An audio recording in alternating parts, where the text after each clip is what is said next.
Anyway, next one up, bring a wee bit here. Culture here, Steve. That's true, by the way. As I say, you can't enjoy yourself all night, Davie. This is a series. Davie's got a couple of poems here for his new book. The first, there's two wee poems, two short ones, so you'll not have to suffer for too long.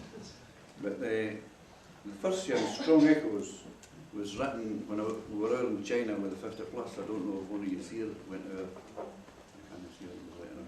But we were out with 50 plus to Beijing, and when we heard the choir there, it was a kind of cultural night, and the choir were singing the patriotic folk songs of their homeland. So that was what inspired this. Here it is. This is a book inspiring Scotland.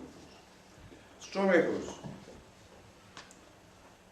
A people who sing of the land of their birth with passion, conviction and feeling.